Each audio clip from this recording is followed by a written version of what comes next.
it was just this moment. It was like midnight. I was sitting on the floor of my office cleaning or doing something, like just, I don't know, staying up late for no reason, one of those kind of nights. And it just hit me. I was like, fuck yourself happy. That's the title. And it was just the weirdest, most pure like download moment where I wasn't even thinking about the podcast. It has always been something in my mind to do, but in that moment it just came through and I was like, boom, ding, that's it.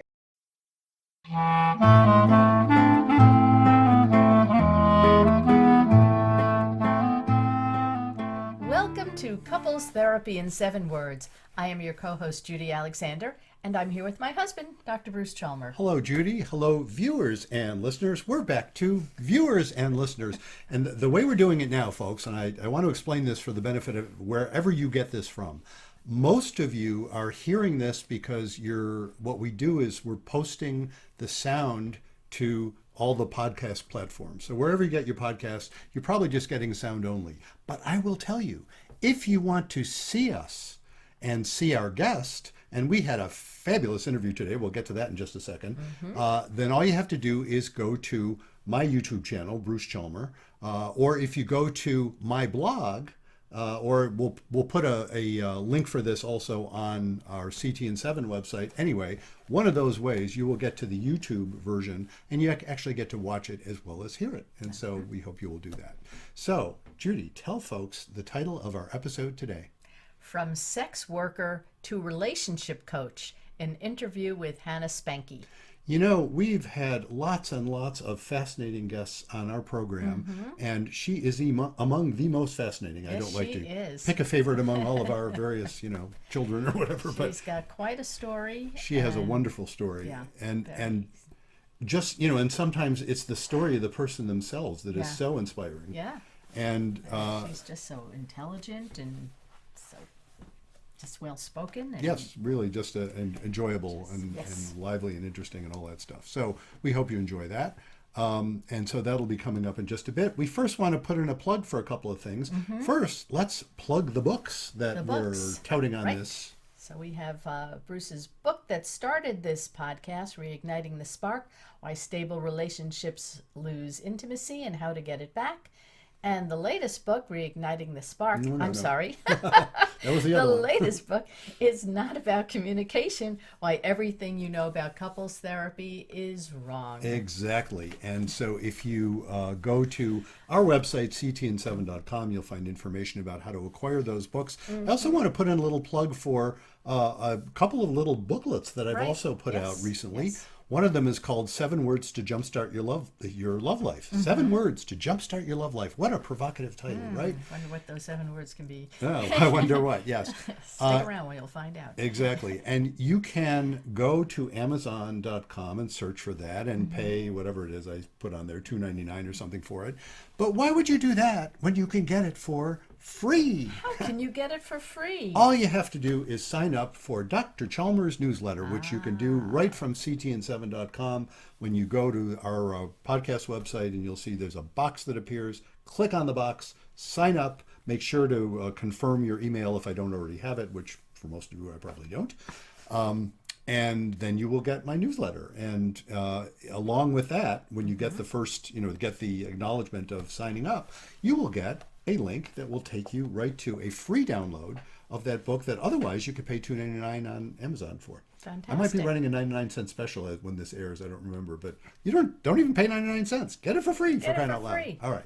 And then the other one, a much more recent book, I'll put out there too, which is called what the heck? I should have written it down. But it's called My Husband Complains About My Cleaning. What Do I Do? Hint, it's not about cleaning. And that's in response to hundreds of searches per month I have received that end up at a particular blog post from way back on the beginning of my blog, where it was someone, apparently lots of people, mostly women, I guess, are searching for the problem that their husbands keep complaining about their cleaning, and they're having a hard time with it.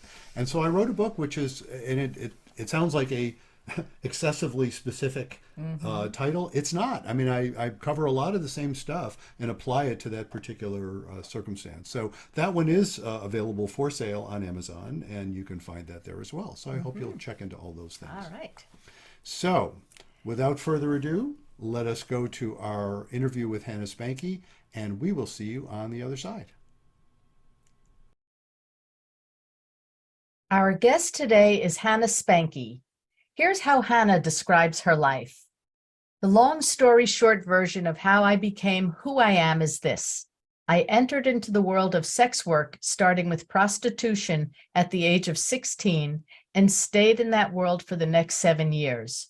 Through lots of crazy, gut-wrenching experiences, including a 10-year alcohol and marijuana addiction in order to justify the life I was living, I eventually broke inside and saw how fucked my inner reality was becoming.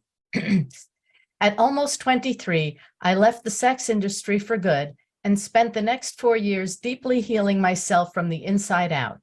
Now I work professionally as a relationship and life coach and board-certified clinical sexologist who is passionate about helping people see past their own limitations, traumas, and pain, and grow into the version of themselves that everyone really wants to be deep down. Hannah, it's quite an intro. Welcome to Couples Therapy in 7 Words.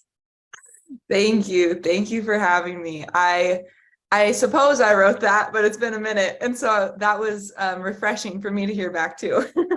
It was delightful. I was just telling you before, for the benefit of our listeners, we were just talking before we started recording this, and I was noting, usually when we do an intro, we'll take what our guest says and, kind of put it into our own words and do it in the second person.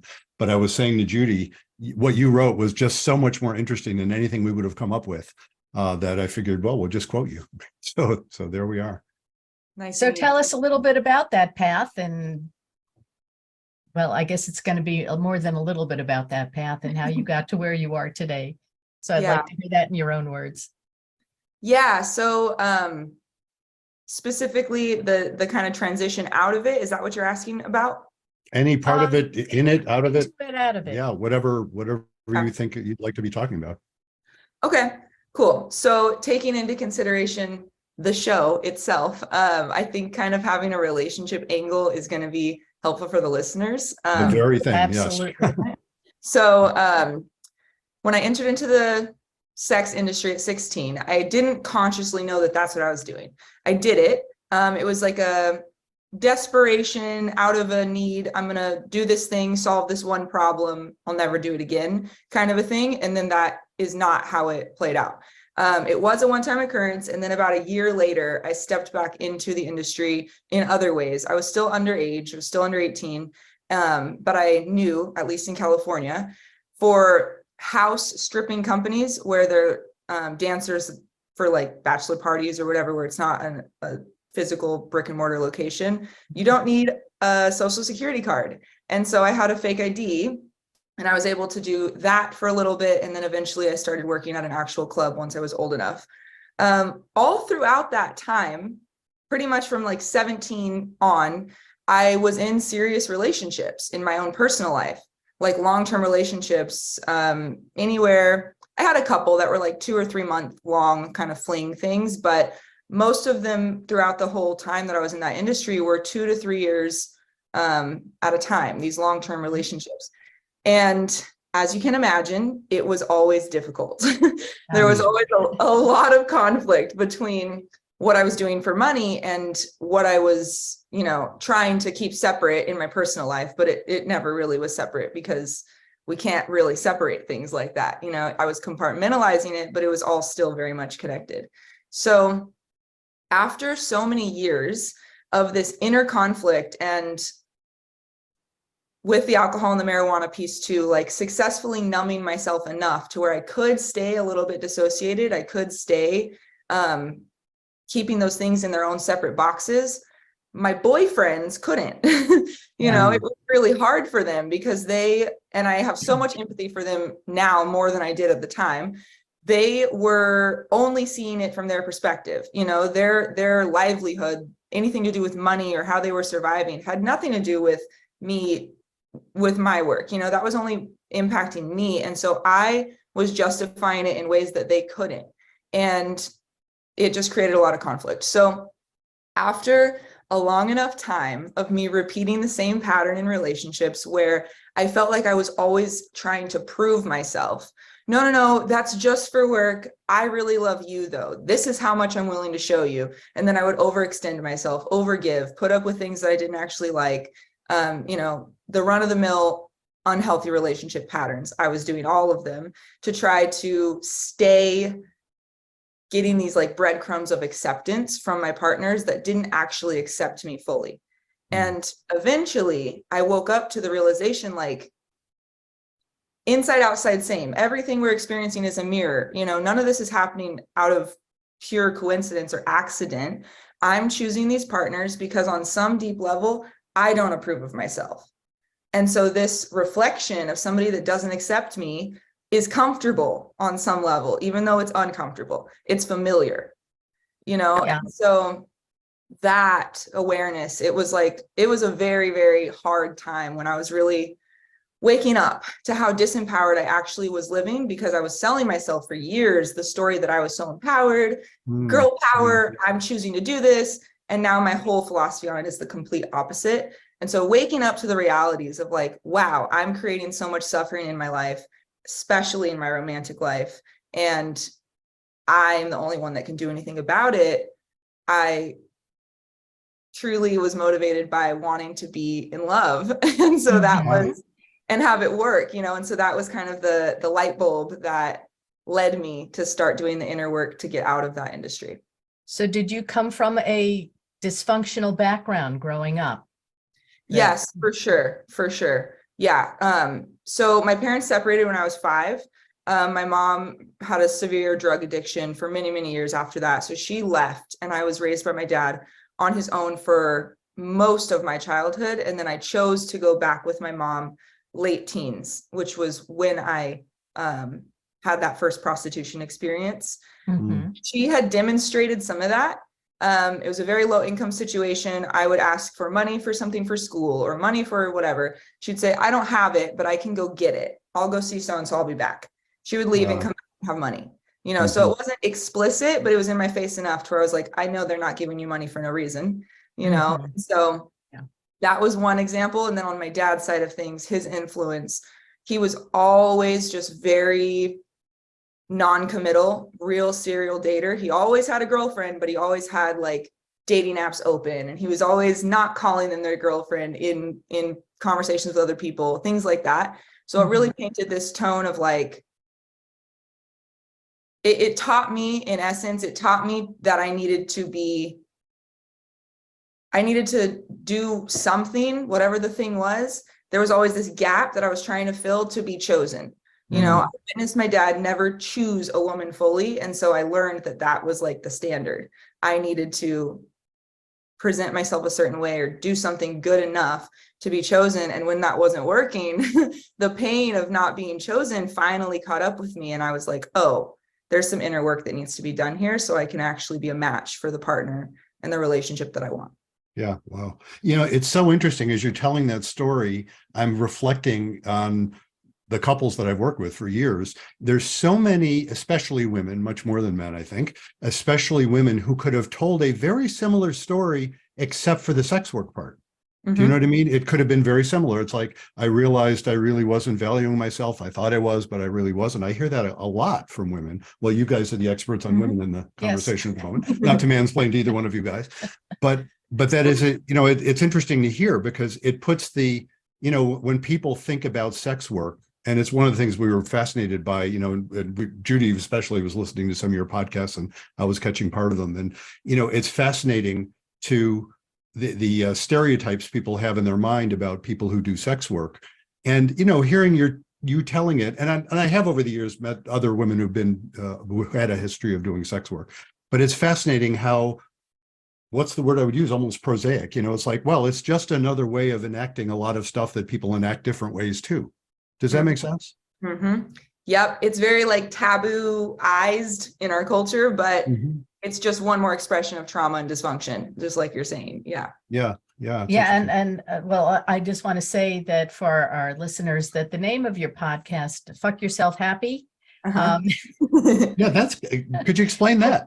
I'm sorry. I was going to ask you to explain that. And, I didn't want to go into too many details on our podcast, because there are other questions that I want to ask you about But I do recommend that people listen to it to hear your story, because it is such an interesting story of how you got to where you are. So I want to give them a little bit of taste on our show, but drive them to your show. So tell us how you came up with Fuck Yourself Happy. Yeah. So the idea of a podcast has just been like looming over my head for so many years. And I like have wanted to do it, but all these excuses and procrastination and, just the same thing we all face when we want to do something new and exciting and scary, And so it was just this moment. It was like midnight. I was sitting on the floor of my office cleaning or doing something like just, I don't know, staying up late for no reason, one of those kind of nights. And it just hit me. I was like, fuck yourself happy. That's the title.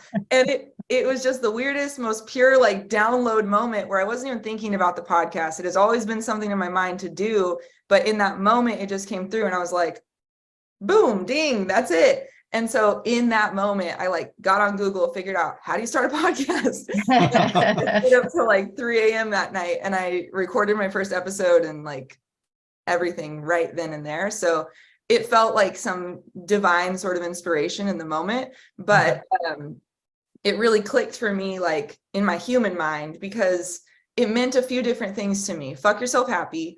For one, the literal act of like fucking yourself, like self-pleasure, masturbation, that kind of thing, has been such an integral part of my own healing journey and how I help people in their lives, couples with their sexual connection or just individual healing sexual trauma, getting more connected to their bodies, different things. Sexual healing has been such a big part of my journey and how I help people. And so that in the most literal sense, but also like, and I explained this in the first episode, so I won't over explain it, but also like, sometimes you just gotta like fuck yourself, like in a figurative sense of like, run your head into the wall a few times. Whatever it looks like in your own life for you to break through to the next level, like you got to just keep moving forward. And sometimes it feels like you're fucking yourself by doing that, but you just got to keep going and eventually the tides change. So I will say you're very resilient. So how did you get from being in the sex trade to becoming a therapist? Yeah. So they seem like very opposite ends of the spectrum, huh? Oddly enough, and I'm the therapist, not so much, but please go on. I didn't do that, but I can relate to it, but go ahead. Yeah.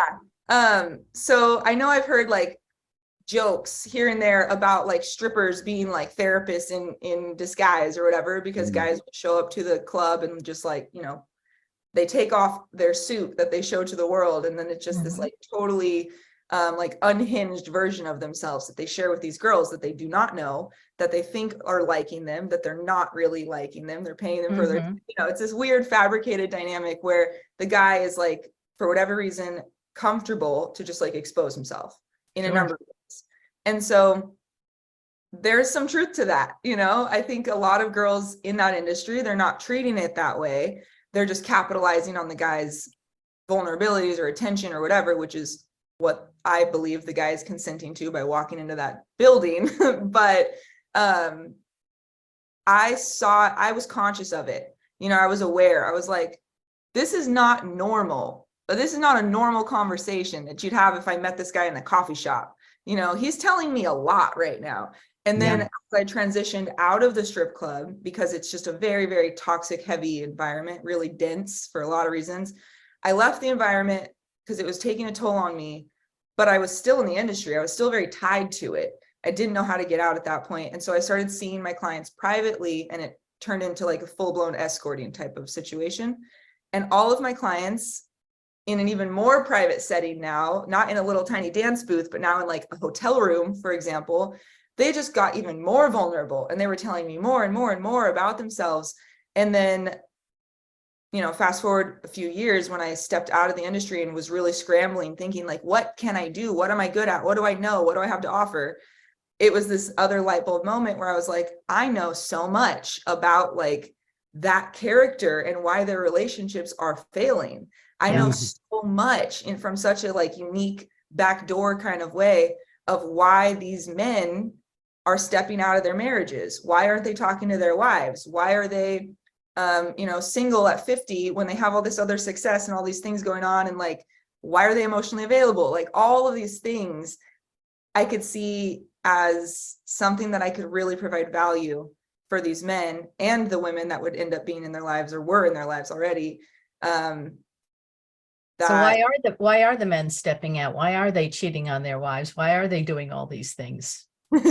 Yeah. So one of the things what have you learned from that? Yeah. So one of the things I'm gonna get you off the path for a moment, and then we'll come back to. No, it's perfect. It's perfect.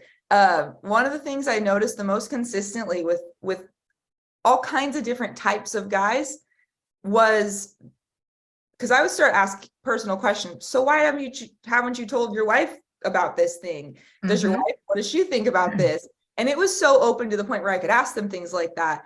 And most of their answers, 9 out of 10 times, they would say something like, oh, well, she doesn't really care about things like this, so I just don't tell her.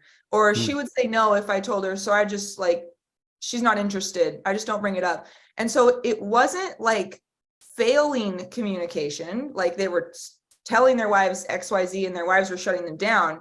It was like they were shutting themselves down before they even allowed themselves to try. So maybe that came from years before in their relationship. They got told no a bunch of times for something, and now that's just internalized and they don't open up at all. That's for sure happening. But I think sometimes it was also just kind of like their comfort zone to not communicate vulnerably with their wife, and then that led them into. I've just been writing about this. And it's interesting because the one thing guys tend not to say that I think is the word that we won't use is fear. The reason he's not talking to his wife is he's terrified, but he won't say he's terrified. He'll say she doesn't care, or she won't listen to me, or it won't do any good, which are all, yes, he's thinking that because underneath that, he's afraid to try. Because if he does, yes, indeed, she might say no. She might tell him all the ways that she's pissed off at him for a variety of things. Who knows what she'll say, but he's terrified of it. It is fascinating, the overlap between what you're describing and indeed what happens in therapy. And of course, I know you're not the first one to make that, or I'm not the first one to make that connection.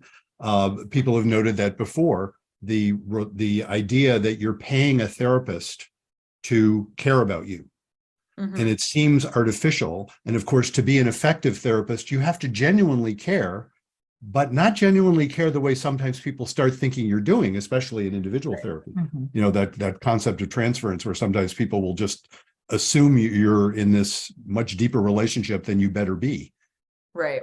So it is interesting. There's a very similar aspect to it. It makes sense to me a lot that, someone going in that kind of circumstance, someone going to someone who's being paid to seem to care about them, they're going to open up to, because we crave, as a species, we crave intimacy. It's one of my shticks. We want stability, but we also want intimacy, and stability without intimacy becomes destabilizing, and you end up with guys going to see strippers. Yeah.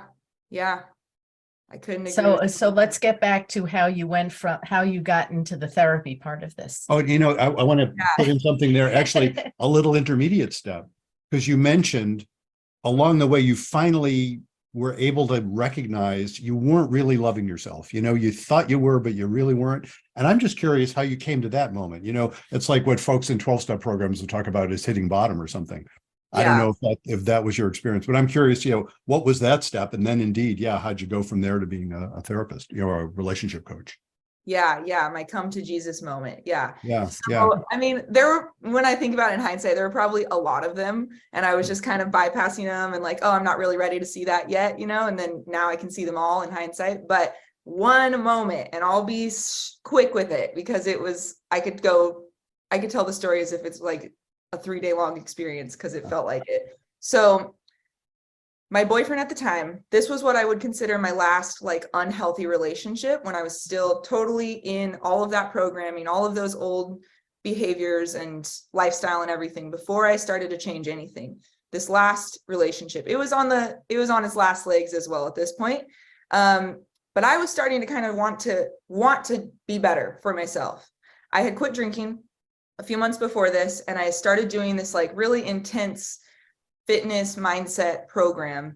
And over the course of about 3 months, I lost like 15 pounds and I got super in shape, as in shape as you could get in 3 months, you know? So I was like feeling amazing. I felt like $1 million. And my boyfriend at the time confessed to me that he felt like he was no longer sexually attracted to me, no longer interested in our sex life because I was, in his words, too skinny.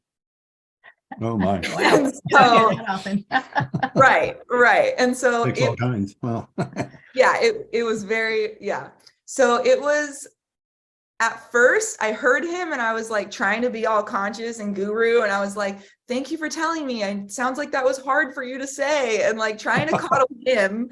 And then it just like, it hit me and I was just crushed. I was crying and crying and crying in a way that I had not cried before. Like, it wasn't like, oh, you hurt my feelings about this thing, I'm a little bit upset, I'm sad about it right now. It was like, it hit something really, really deep that I was then releasing that I didn't even have the words to describe. Like, I was just pouring out this sadness. And I started to get all these images in my head of like being really young, having my dad or some other adult make like, probably joking at the time, but like inappropriate comments about my body or gaining weight or losing weight. And then all of the years in the sex industry, it was just this like full blown lucid moment of realizing how worthless I actually felt without my body image being like approved of. Like, it highlighted how enmeshed my self-worth was with my sexuality and how other people viewed my body. And that was my starting point. I was like, wow, what is the foundation for how much I love myself? It doesn't even exist. Like, it's totally built on external validation and physical looks and sexual expression. Like, it has nothing to do with who I actually am. And so that was really the moment when I was like, whoa, things are way worse than I thought, and I need to do something about it. So, long story short, I needed a lot of therapy. And then that opened my eyes to how much I had always been called to that line of work in general, just like healing, helping, you know?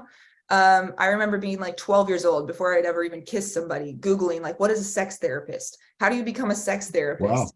And so it was, yeah, there were a lot of moments over or that chunk of years where it was just like synchronicities after synchronicities of thinking like, wow, I've always been interested in this. Oh, that one time I was looking into sex therapy. That's crazy. Now that's what I need, you know? And so all these like full circle moments. And then I found something called authentic tantra, which is a trauma-informed holistic sexual healing modality rooted in Tibetan Buddhist tantra. And I went deep into that for my own personal healing and then became licensed in it. And that is a big part of how I have helped people. This might be an apt moment to sort of segue into something that you had mentioned. And one of the things that I saw on one of your materials, you mentioned spirituality, that you were, I think, yeah, how did you put it? Everyone needs spirituality in order to be happy. And I wonder, could you comment on what you mean by that? And I will throw in, you know, one of our shticks, the 7 words of couples therapy in 7 words: be kind, don't panic, and have faith. And faith, it's the way I define faith isn't necessarily, it's definitely not necessarily religious. There's an element of spirituality, and I would call it, but I'm curious, what do you mean by that? And, you know, how do you understand it? Yeah, I love that. So for a little bit of context, I was like the most loud and proud atheist you've ever met for my whole childhood, teenage years. Like, the only narrative about anything to do with spirituality in my household was like, you're alive and then you die. Like, that's about it. Everyone that goes to church is like cuckoo. That's about it. And so just a lot of judgment, no understanding, nothing, you know? So that's what I was exposed to young. And then when I was 19, I had a really, really intense experience of loss and grief in my life. And this was the first big loss of my life. And it impacted me in ways that I like, it doesn't even justify the impact to like try to put it into words, you know? It was just so like earth shaking. And it made me, it forced me open to be like it forced me to be more open to things that I had never been open to before. And so I started seeing different healers. I started seeing psychics and like mediums and meditating and having connections with my guides and my higher self and talking to water. Like, every single angle of spirituality I started to be interested in. And now it's like, I would say it's probably the more dominant part of my coaching, my work with people, my therapy. It's like, that's the real foundation of all of it. That like, this is an animated meat suit that we're all in, it's a body, it's a vessel, but like it's containing something. And it's not just your bones and your blood. Like if you were just a body and you didn't have a spirit, you didn't have a soul, there wasn't some higher conscious essence inside of you, like you would be, I don't know, you'd be in the ground. You would just be a physical piece of something. You'd be like my desk in front of me. There's no life. And so to me, the essence of being alive is acknowledging that we are spirit, that we are something bigger than just what we can perceive with the 3D. And in comparison to how I lived my life up until that kind of rattling moment, I was so sad before, feeling disconnected from life in a bigger way. And I didn't know it at the time. But now I can see it in hindsight, like, wow, I keep getting this image of like Circus in Vegas or something. Like it feels like your whole entire life is just being lived in this tent, like we're on Earth and this is our whole life and this is everything. And like, what's the point is kind of the theme of that mindset. And that's how I felt in the past. And then now there's no limitation on it. There's no more tent, there's no more circus. It's like, we are connected to so much, to everything. We are everything. We are God. We are, so. So how do you bring that into your practice when you deal with couples? Yeah. So I have them, I guess this is probably everybody's approach to couples work because I feel like it has to be. But the way that I really consciously approach couples is individually. Like I really like working with, the individual person and then bringing that together for them as a couple so that I can help them narrate what is actually true for them, but couples problems, in my opinion, are never usually couples problems. They're individual problems that are manifesting as issues together, but they're separate problems. So, I like to help each person connect with whatever part of themselves they are the most disconnected from. And so from that holistic, more spiritual approach, it could be the spirituality piece, but it could also be something else. It could be their mindset. It could be, are they disconnected from their body? Do they have a weird relationship with sex? Are they like cynical about life? They don't believe in something bigger. They feel disconnected from God or unsupported from the universe or whatever. Like I try to find what is the weak link in that holistic, like multidimensionality that makes us human. What's the weak link for each person so that can be strengthened and then the relationship can benefit as a byproduct. That is so interesting and it's inspiring and, fits a lot with how I like to think about this as well. And it's interesting because my approach, the sort of logistics of my approach with couples is rather different from that. My bias is no, work together unless there's a compelling reason to have separate meetings. Different people will do that different ways. But that fundamental idea, at least what I'm hearing is fundamental there, and I've said this to couples quite a bit, what can a therapist offer you? There's a lot of ways of answering that question, but what I think the biggest thing I can offer them is faith, which is, or you would call that sense of meaning, spirituality, that there is a point to all of this, even if we can't define it in words, that there is something meaningful about the whole project that, and again, this kind of implicit in what you're saying, that a couple's relationship is this quintessential example of relationships with the world and God and however you want to call that in general. And that's what a therapist can offer. It's that sense of, this is a meaningful connection. And I find that true even with couples who are splitting up, basically, because sometimes they'll consult me for help with that. And I recognize that sometimes that's the thing they have to do. Two good people who even love each other and they just cannot make a life together for understandable reasons. Even they that sense of acting with that sense of faith is what will help them. That's what will get them through it. Because that's, then they are free to exist in the world in an intimate way with the world and themselves and each other.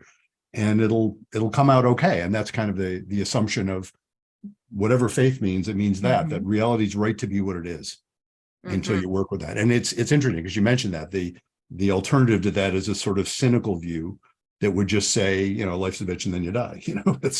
It's there being no point to it. Yeah. I love all of that and agree completely. Like you said, the physical approach might be slightly different, but like the foundation of why you're approaching it that way and like what you have to offer feels very, very similar for me. And like what you said about reality right there, I think I say the same thing in different words, and it's so cliche sounding, but I say it all the time to myself and clients.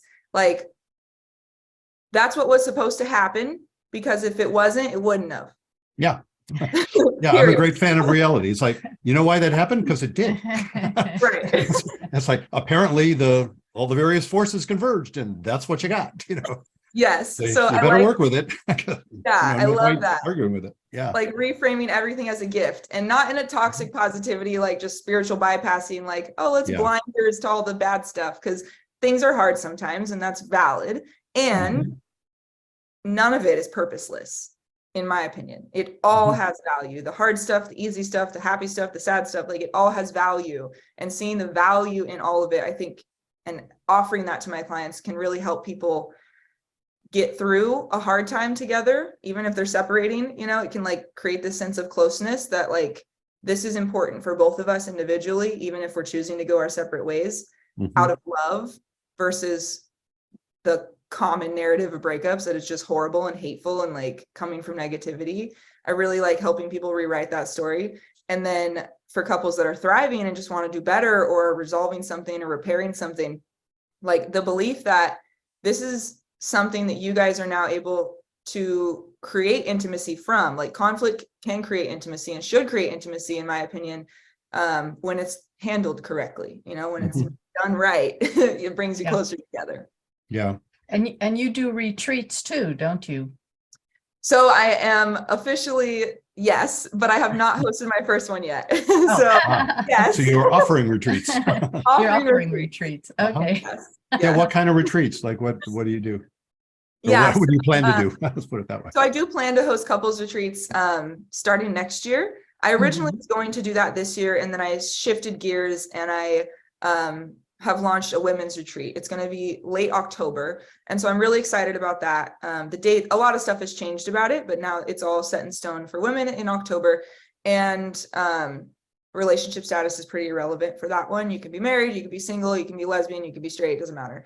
And that one is all about empowerment, women's empowerment, really allowing them to have the space to be seen and to be honored for whatever is real for them. No full permission to be as big and authentic and expressive as they need to be, want to be, in all areas, mentally, emotionally, spiritually, sexually, like all of it, so that they can reclaim that power that we have when we're authentic, and acknowledge and kind of close the chapters on anywhere they can see where they are not fully living in their power, and go back to their real life after the retreat, locked and loaded, ready.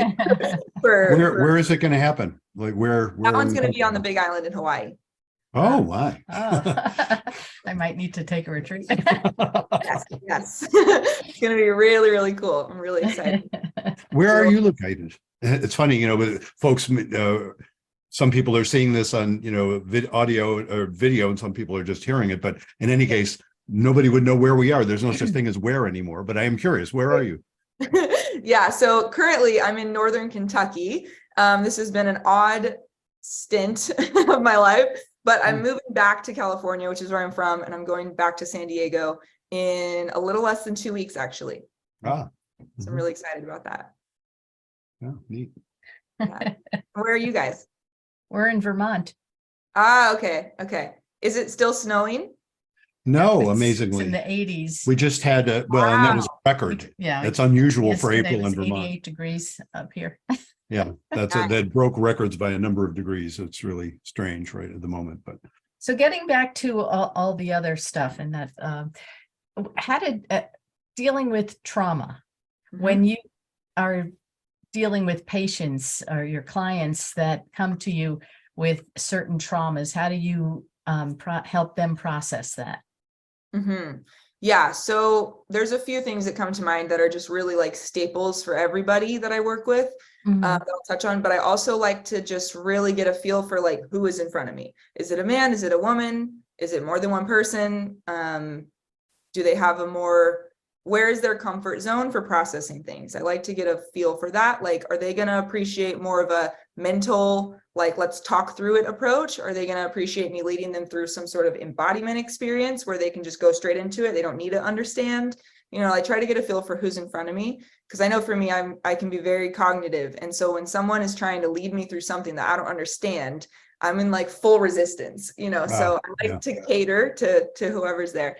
But one of the things I repeat 100 times with everybody is, it's not who you are, it's what you learned. It's not who you are, it's what you learned. It's not who you are, it's what you learned. And I'll say that again and again and again and again with them, because we naturally identify with the things that we've been through over time.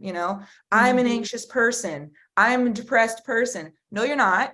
You learned how to have anxious tendencies. You learned how to cope with life through the experience of anxiety. That's not who you are.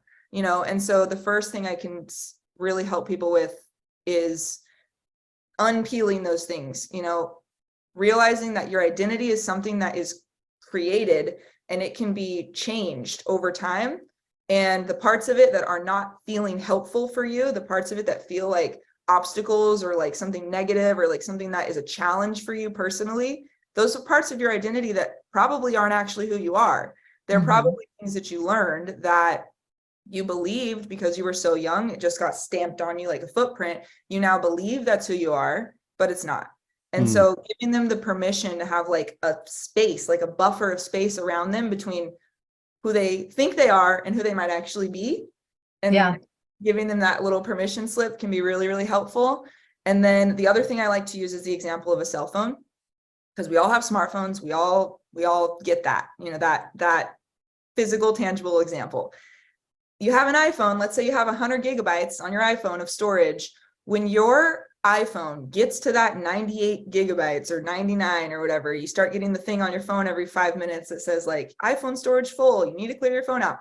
Things in your phone start malfunctioning. They start acting weird. They start not working. Your apps will shut down at random. You can't post something all day long. Things get deleted, whatever.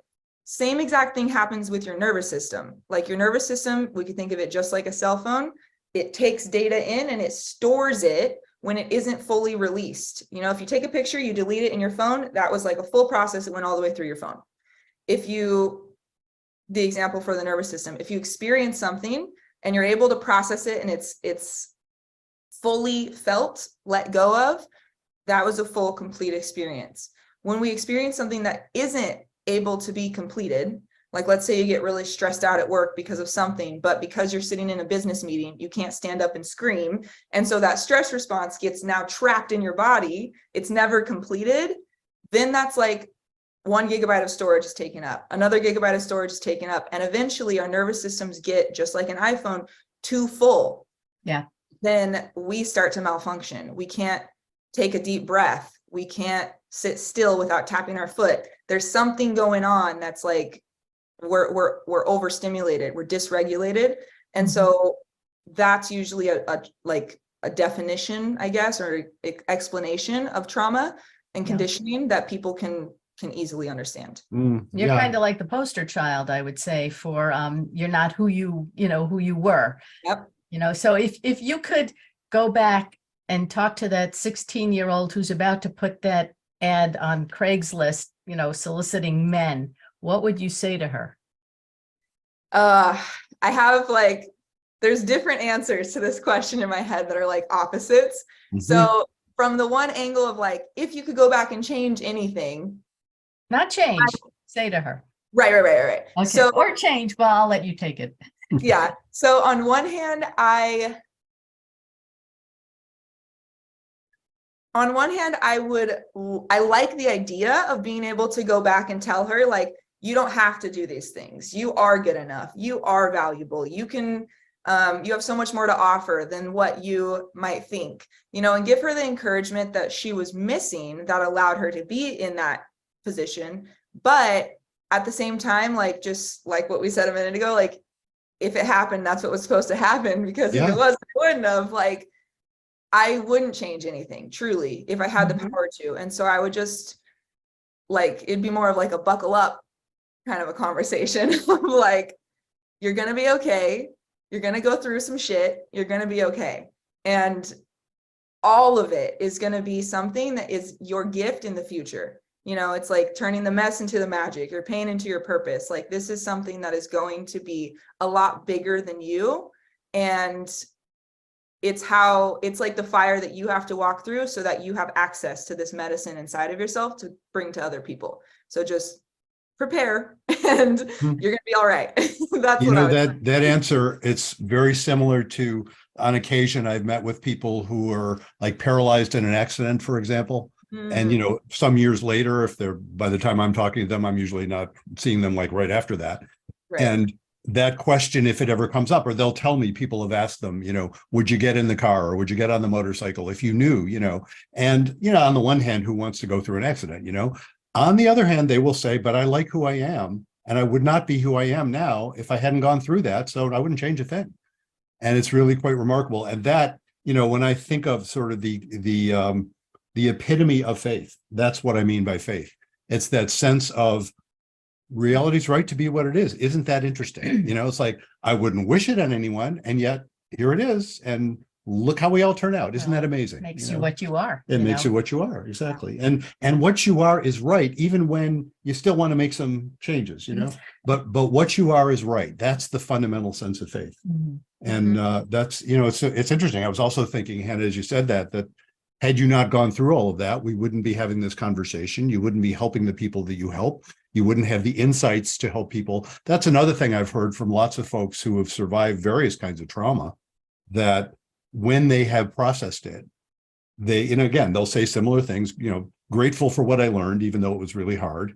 And also, wow, I have such a better sense of empathy for people who've gone through things like that than I would have had without it. And I value that learning, even though I had to suffer a lot to get there, which I just think is amazing. Yeah, I think that's awesome. And I can say that's true for sure for me. I was so arrogant as like a 15-year-old child. I thought I knew everything. I had every answer to everything, and everyone that was doing it any other way was wrong. I'm shocked.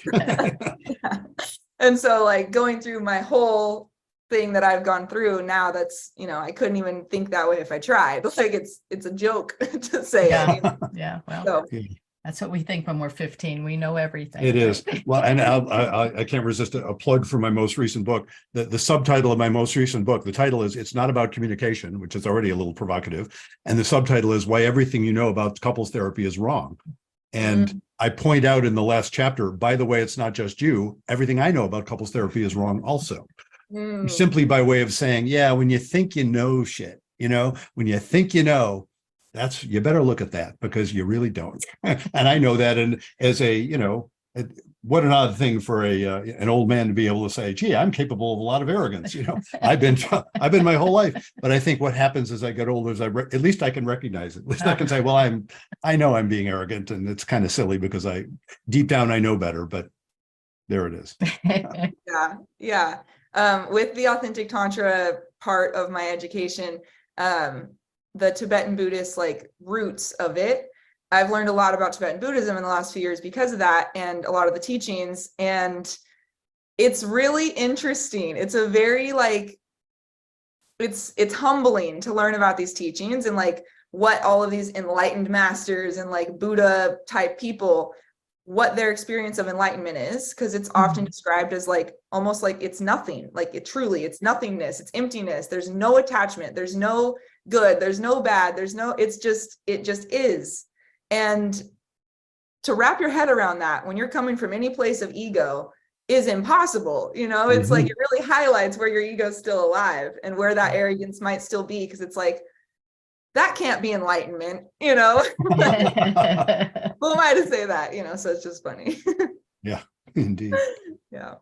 Well, tell folks how they can get in touch with you, find out more like about your retreat, things like that. Website, please let us know, and we'll put it on the screen and put it in the notes that go along with this podcast.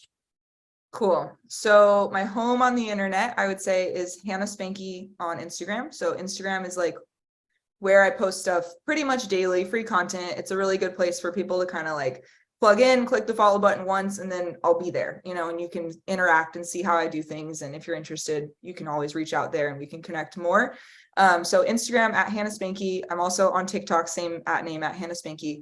Facebook as well. Facebook is usually more personal for me rather than work, but I'm there if you're there. And if you have any questions or anything and you're not on social media, Hannah Spanke at Gmail also always works for any outreach or anything you might want to know. And then my website is currently being rebuilt, but if you go to hannahspanke.com, you can sign up for my emailing list, and then you'll get all the updates and everything from there. And that's Spanke, Spanke. Yes. For people who are just hearing it. Yes. I meant to say thank you for saying my name correctly, because usually people don't. It would have been the first question I would have asked had we not heard other folks saying it on podcasts. Yes. Okay. Cool. Yeah, so Spanky like the Little Rascals, but SP. Oh yeah, right. But with an E, not a Y. Right. Yeah, exactly. Well, thank you so much for doing this.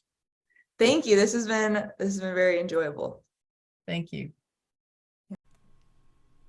Well, I hope you enjoyed that interview with Hannah as much as we enjoyed having her on our show. And we did indeed. And as I mentioned in the intro, I trust you folks weren't disappointed.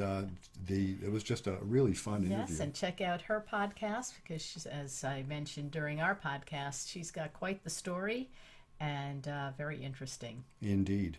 So we would also like to remind you about the books that are available to you, the two books that you can actually get in paperback, which are It's Not About Communication, Why Everything You Know About Couples Therapy Is Wrong, and Reigniting the Spark, Why Stable Relationships Lose Intimacy and How to Get It Back. Available anywhere books are sold, or you can get information about that from and our it's also website. on audio books too. Also, yes, both audio of and those. ebook. Audio and ebook, Yes. all three You can formats get for that both of those. on your website. Available, right from ctn7.com. You can. ctn7.com, There's a right. link to it as well, and you can get a hold of those. And of course, I hope you will, and I hope you'll review them and all that kind of stuff. And also, something we didn't mention earlier, when you go to our website, yes. ctn7.com, you can find our Merch. For those of you who are just hearing this and not seeing it, what you're not seeing is our beautiful Couples Therapy in 7 Words mugs in the 11 and 15 ounce sizes. They have the logo on one side and the inspiring message. Be kind, don't panic, and have faith. On the other. That's the 7 words. You can get it on t-shirts. You can get it on our beautiful tote bags. Yes. Lightweight I pushed the tote bag. It's really nice. It's nice. I've been using it. Yeah, it's a nice tote bag. Yeah. We've been carrying that around, and it's nice and sturdy and beautiful. Nice design. So you can get that from our website. Also, of course, we had a guest today, and we have other guests coming up, And if you would like to be a guest on our podcast, you can sign up on our website to be a guest. And I know we haven't had a listener question lately because none of them have fit our topics, but we do have some in the back burner coming up. So if you have a listener question, feel free to write us. Go to ctn7.com. You can write Bruce at ctn7.com or Judy at ctn7.com. And just go to ctn7.com and you will find there's a place you can press a button and send us a message. And you can suggest, of course, yourself. You can write us a question or suggest yourself as a guest and or suggest someone else as a guest. And we've had as I've mentioned before, pretty much everybody who has suggested themselves as a guest has been appropriate. I can't think of any exceptions off the top of my head. If you think you'll be good, you probably will be. So we are always interested in that as well. So I believe we've covered the... I think we have. Oh, yeah. Just one more thing. One more thing. Sign up for my newsletter. We mentioned that in the intro, but I want to repeat that. Sign up for Dr. Chalmers' newsletter. You can do that right from ctn7.com. When you do that, you will get at no cost, for free, a free download of my most recent booklet, or one of my most, not my most recent anymore, one of my most recent booklets, 7 Words to Jumpstart Your Love Life. A fun, summary of a lot of the stuff we talk about, specifically applied to that issue of, gee, how do you get that to spark up your love life? Mm-hmm. So I hope you will do that as well. And so until next time, remember, be kind, don't panic, and have faith.